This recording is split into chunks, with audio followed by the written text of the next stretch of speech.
Assalamualaikum warahmatullahi wabarakatuh. Hordoftoota maatiiwwan chaanaalii Abdii Smart hunduma keessan nagaa jaalaa fi tokkummaa rabbii bakkuma jirtanitti isiniif haa baatu. Egaa bileewwan irras akkuma baratame viidiyoo tokko qabadhee isiniif dhiyaadheera jechuudha.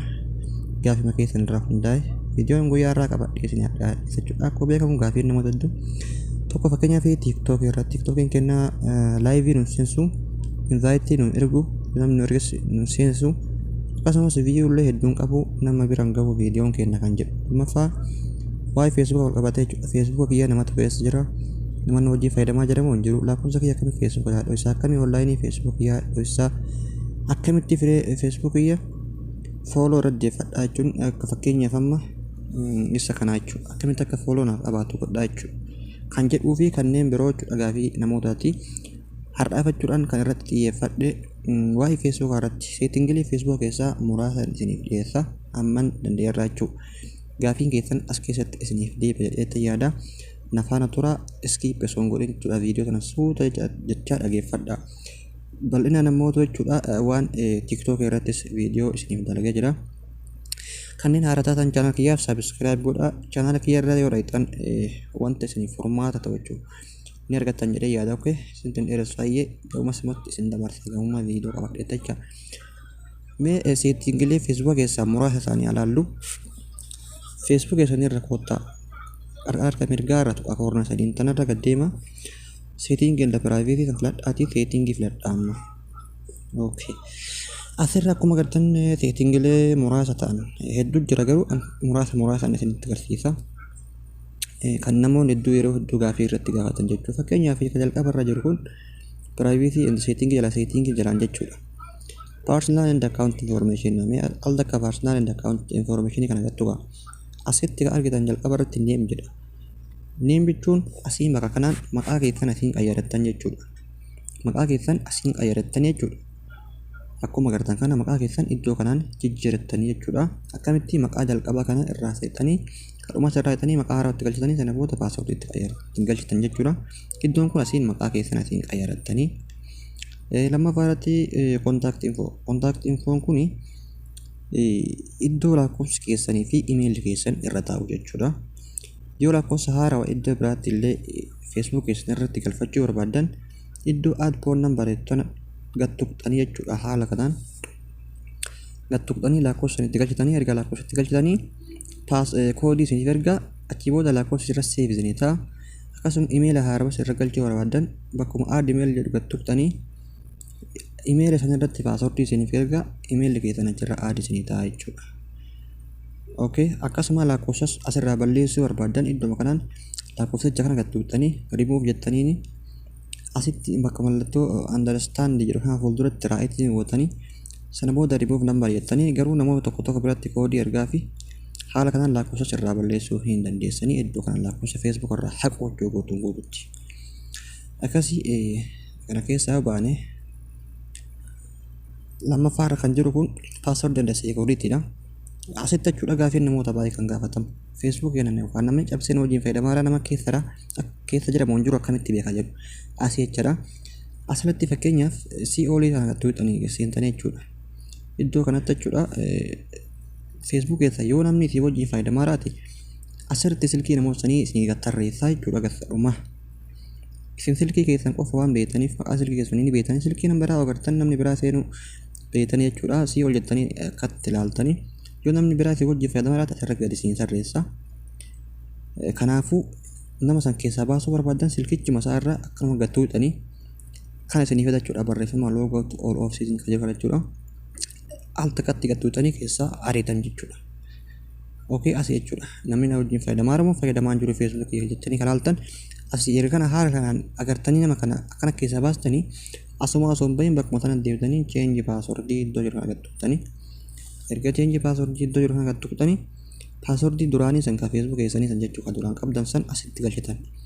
Lammaffaa irratti haaroo galchitan sadaffaa irratti illee haaroo san irra deebitanii galchitanii zaan update your password jettanii jalaa qayyarattan jechuudha. Namni kun passwordii Facebook keessanii soo beeke qaxxitaatti deebi'uu hin danda'u ariitanii jechuudha FB keessan keessa.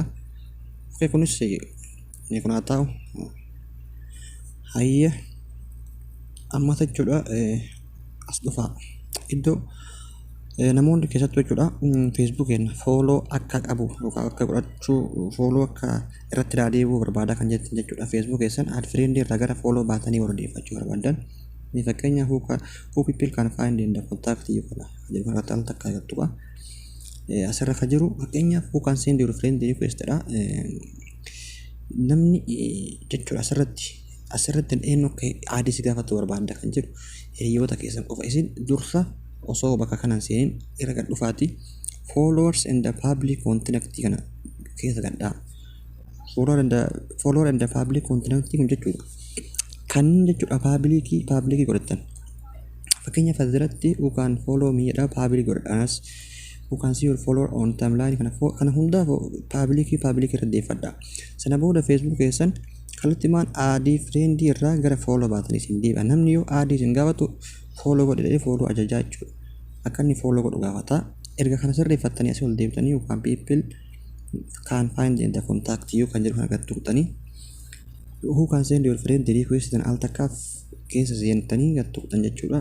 Inni everyone irra jira fiifiin keessan duraan everyone irra yoo jiraatu everyone irra yoo jiraata jechuudha isin friend kana irratti gaddeeffattan jechuudha. Lammaffaa kan jiru kan your friend list dha. Friend list keessan asirratti jechuudha. Fakkeenyaaf yeroo kamuu keessan akkana fa'a jira public irra jira yookaan friend irra jira. Yoo public irra jiraate namni Facebook fayyadamu kamuun argaa. Akkasumas siimoodee tana tuqxanii ilaaltanii fakkeenyaaf friend irra jiraate hiriyaa isin Facebook irratti waliin jirtan qofa argaa. Friend accept warra jiru immoo kan isin hiriyoota keessanii tu argaa. Specific friend jechuun namoota murtaa'e argaa only irra deeffadha. Namni kamuu hiriyaa isin Facebook irratti waliin jirtan jechuudha. Hiriyoota keessan yookaan aadii keessa warra dalagan isin malee namni tokko arguu hin danda'u. Kun ammoo jechuun namni emaila keessan fayyadamee yookaan lakkoofsa keessan fayyadamee Facebook keessan search godhee akka argatu ni barbaadda kan jedhu. Kana yoo dhiyeessanii rakkoon qabu jechuudha. Yoo barbaaddan kanas jechuudha only irra godhachuu hin dandeessan filannoo keessan. Homaa gana hunda rakkisu garuu only irra godhattan baay'ee tokko bareedaadha barbaachisaadha. Mallee osoo asumaan deemin bakka poostii jettan jechuudha. Poostii tana jechuudha al takkaaf bakka poostii tana gattuun ilaallu fakkeenyaaf poostii kana maal akka jala jiru jechuudha.